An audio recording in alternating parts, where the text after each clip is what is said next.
So thank you everyone so much for joining Coffee Conversations. I am so excited. I try to be cool and not stalk people, but I do.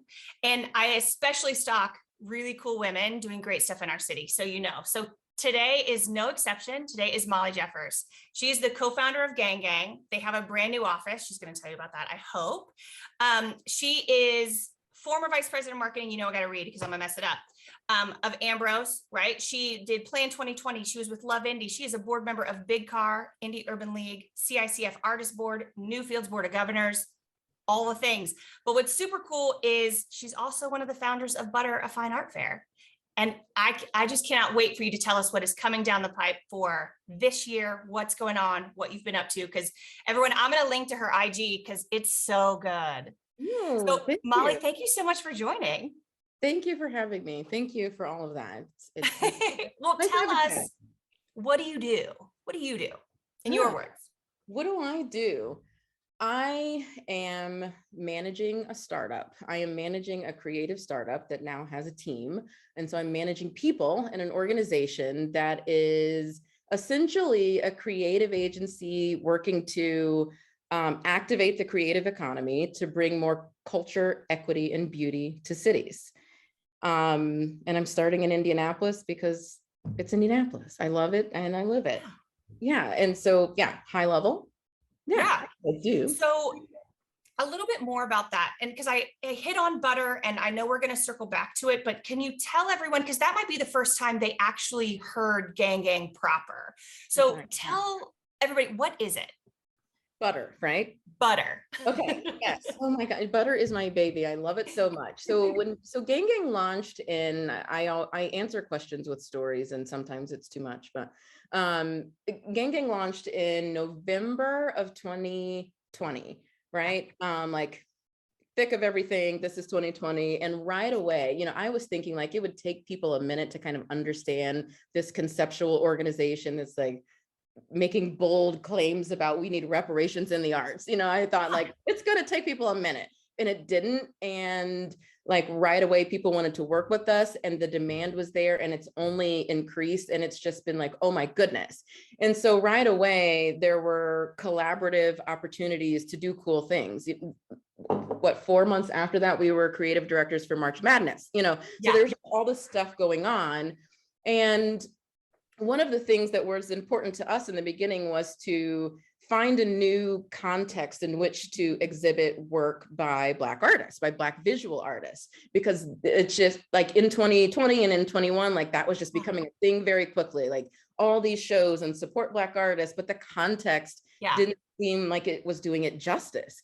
And so I thought, maybe I could do this in my own way. How could we like GANGGANG an art fair?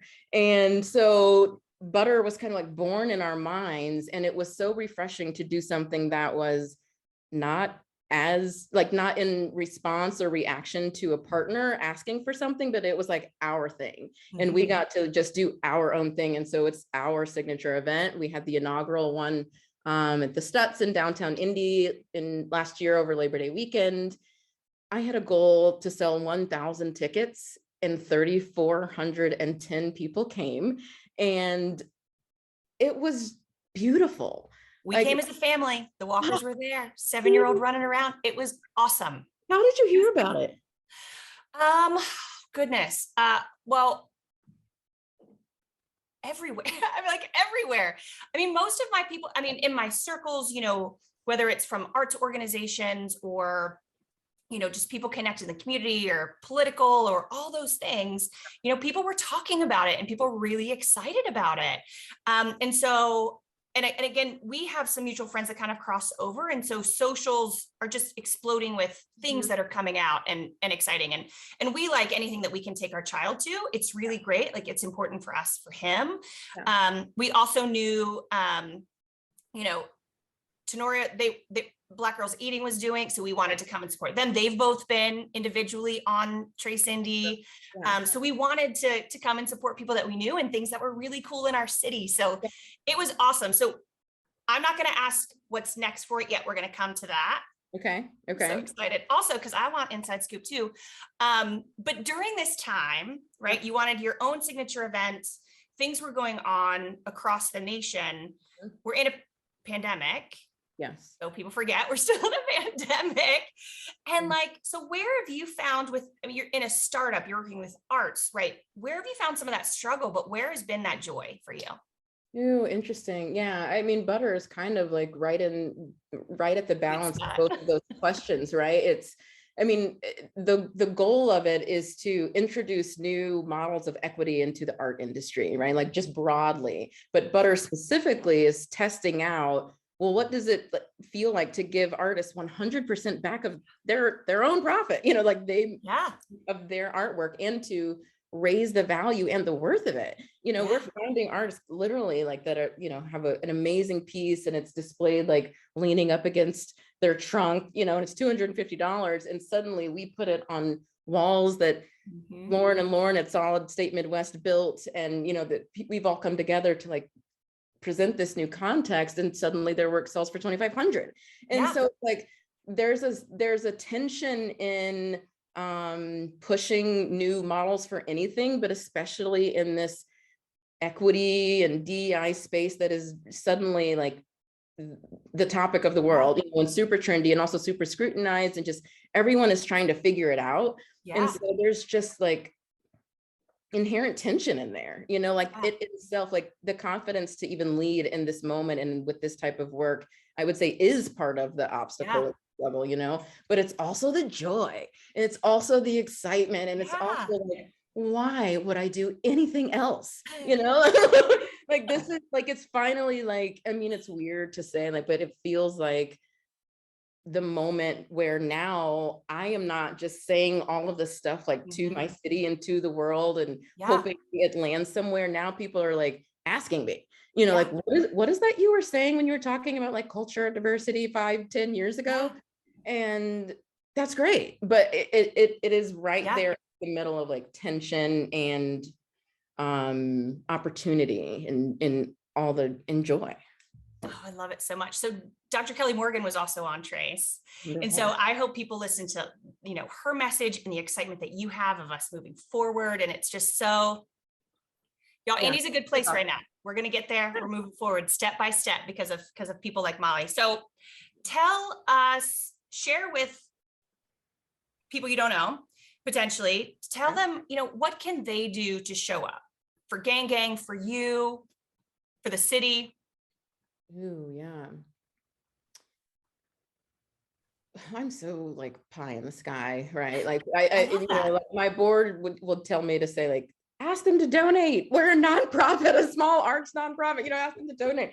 But I can say that, donate. Yeah. Okay. Follow us and support and just kind of understand what we're doing. But for me, it's like, think about the why and think about like the movement that you can feel in the air right now.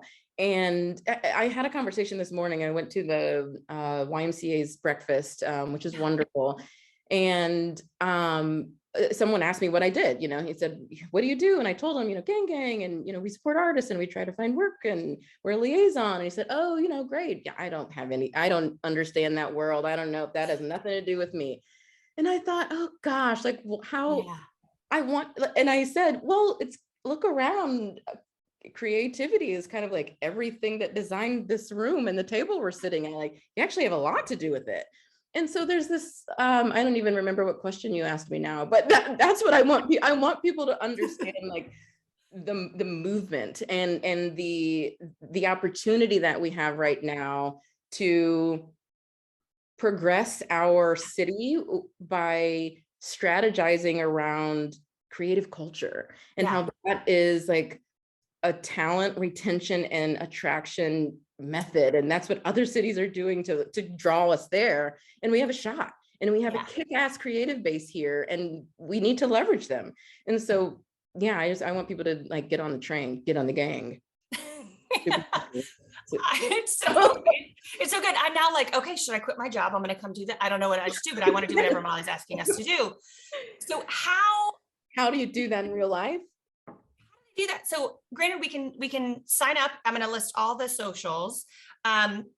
Let's circle back to Butter. So let's talk about that again. Let's bring that back in. What's next for Butter? So people want to show up. People are going to be excited about it. No spoilers, but do you have dates and locations, or should they just learn more as it starts to percolate out? Okay. Yeah. Yeah. And so I'm going to tie in your last question to this question, about tactically what can people do every day, and then Yep. about butter, right? So there's kind of, Yep. so two ways. One part of it really is about mindset shift and daily awareness. And so while that answer doesn't like seem like there's something tactically to do at the, like, it is, it's Yeah. mindset shift all the time, and kind of the conscious awareness. So that's one thing. Secondly, come to butter. It's going to be Labor Day weekend again. That seemed to work out really well and made for a really beautiful Sunday of the event last year.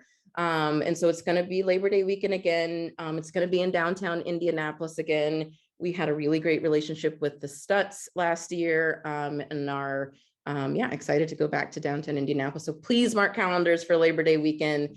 Plan to be in Indianapolis, plan to come to butter. And I think we're gonna maybe even add a day. So it could be like a Wednesday to Sunday situation. It's good, y'all. And It's expect good. programming and music, and it was so lively. So for those who didn't come last year, like you said, like Black Girls Eating had a podcast, and there were artist Q&As and workshops, and it's starting to feel almost like a mini conference. Yeah.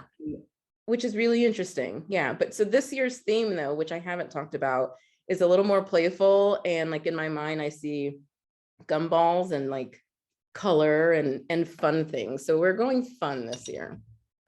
It's exactly what all of us need after Yes. these past couple of years. I'm so excited. Oh, I'm so excited. For sure. Okay, so let's talk legacy.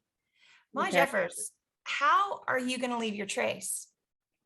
Ooh, well, my mind went to my daughters, but right when you said that, I've got a 14 and 15-year-old, which is crazy. They just turned 14 and 15. And they're now talking about summer jobs, like they're getting their first jobs. And one of them is really interested in food. And last night she talked about adding sour cream to scones to moisten them, and she thinks she's going to try that. And I'm like, you're people, like you guys are little people. You're going to have a catering business at 15. It's awesome. And so I think about them and the city that they'll choose after college, and how Indianapolis can be a contender, and how what the work that I'm doing now will have them live here or not, or excited about being here or not, and how they talk about Indianapolis. So I think about them, and then I think about all of the creatives in the world and how I could be the person to figure out reparations for creatives. Like if Alan and I can do that, that I'll be good with that legacy. It's a big legacy. Yeah. It's important. It's so good. I'm so grateful for you, for what you do for our community and for our city and for others. And I'm just so grateful for your time, and grateful for you having a conversation with a stranger. So thank you so much Likewise. for joining me for coffee and sharing your message. Thank you for having me. Thank you for listening. It's been lovely.